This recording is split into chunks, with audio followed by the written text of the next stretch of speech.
से खुशी खबर जहाँ को नहीं सारा भारत वर्ष अपेक्षा करितला जे आमको केबे स्वर्ण पदक मिलिबो अर्थात पाखापाखि दीर्घ 13 वर्षर प्रतीक्षार शेष होइछि एवं जावलिन थ्रो रे भारत को स्वर्ण पदक दैछंती नीरज चोप्रा जहाँ को आपण टीवी स्क्रीन रे देखुचंती जहाँ को देखिबा पई आज हम अपेक्षा कर रहितले जे प्रकृत रे भारत को स्वर्ण पदक अंतिम मुहूर्त रे नीरज चोप्रा देई पारुछंती ना नाही कारण आसंता काली जेहेतु शेष दिन होगाक जाऊँगी ता पूर्वर नीरज चोप्रा एभली एक सफलता एभली एक इतिहास रचिंट जहाँ को लेकर प्रति भारतीय अर्थात 135 कोटी भारतीय स्वप्न देखुते से स्वप्न को आज साकार कर युव आथलेट टोकियो ओलंपिक्स रे भारत तरफ नुआ इतिहास रचा जाइए इतिहास स्वर्णाक्षर रे सब बेले नीरज चोप्रा को मन रखा कारण 23 वर्षीय हरियाणार युवक ठारू बहुत किसी आशा भी करुला भारत जिते ओलंपिक्स रे पदार्पण करुते एथलेटिक्स युव आथलेट से निश्चित भाव में आशा करा जाउतला जे निश्चित भाव में नीरज चोप्रा किछि तो कमाल करिवे किछि तो जादू देखाइबे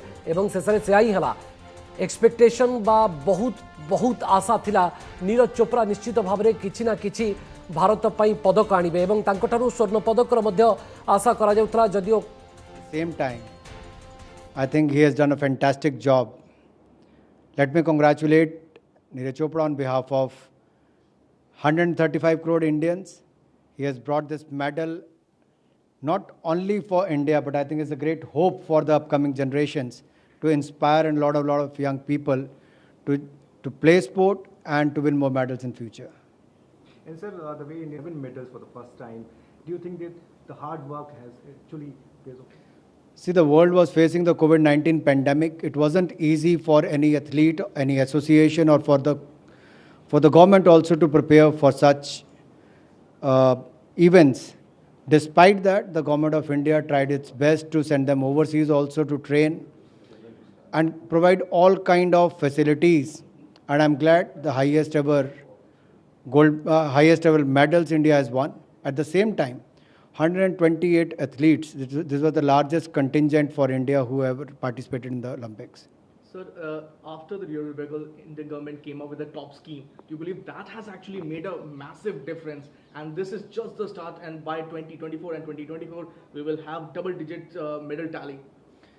I think that top scheme has actually worked because the focus was only on the elite athletes, their training, their exposure, and to make them play in more events overseas, which gave them more exposure, facilities as well.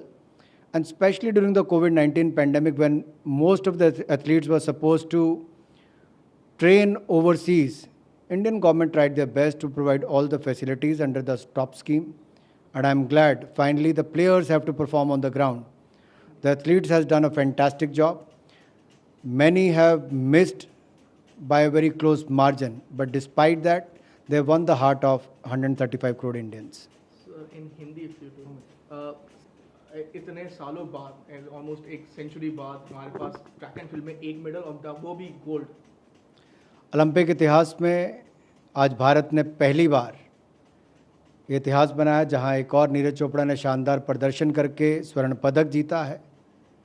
इतिहास व्यक्तिगत रूप से भी बनाया और देश को भी सर्वाधिक मेडल जिताने में एक बहुत बड़ी भूमिका निभाई है। मैं अपनी ओर से उनको बहुत बहुत बधाई देता हूं, शुभकामनाएं देता हूं। 135 करोड़ भारतीयों का दिल भी जीता है, स्वर्ण पदक भी जीता है और आने वाले खिलाड़ियों के लिए एक प्रेरणा के स्रोत भी बने हैं। सर, जिस तरीके से इंडियन कंटिजेंट ने तैयारियां शुरू करी थी और जिस तरीके से परफॉर्म किया है, 7 मेडल, कई ऐसे खेल जहां पर हमें मेडल मिले, फॉर एग्जांपल हॉकी, एक अलग माहौल सा बन गया है देश के अंदर में। ये कैरी फॉरवर्ड आपको लगता है सर होगा ज़रूर आगे? देखिए, 41 साल के सूखे को ख़त्म किया तो हॉकी की टीम ने किया, ब्रॉन्ज मेडल भी जीता। वहीं पर महिला हॉकी टीम ने पहली बार क्वालिफाई करके शानदार प्रदर्शन किया। कुल मिलाकर जो हमारा कंटिंजेंट गया था उसमें खिलाड़ियों ने अपनी ओर से बहुत अच्छा परफॉर्मेंस किया है। गोल्फ में देखिए, अदिति अशोक बहुत क्लोज मार्जिन से हारी है। दीपक पुनिया को देखिए बहुत क्लोज मार्जिन से गया। ऐसे बहुत सारे, मैं सबके नाम तो नहीं ले पाऊँगा, लेकिन ये अपने आप में दिखाता है कि सुधार बहुत हुआ है। और इसके पीछे कारण रहा कि जो टॉप स्कीम में भी एलीट एथलीट्स के ऊपर, उनकी परफॉर्मेंस के ऊपर ध्यान दिया गया, देश विदेश में उनकी ट्रेनिंग कराई गई, उनके रहने की व्यवस्था से लेकर हर तरह की सुविधाओं की चिंता की गई। अंततः खिलाड़ियों को ही परफॉर्म करना होता है और खुशी इस बात की है कि इस बार हमारे खिलाड़ियों ने बहुत शानदार परफॉर्मेंस दी है।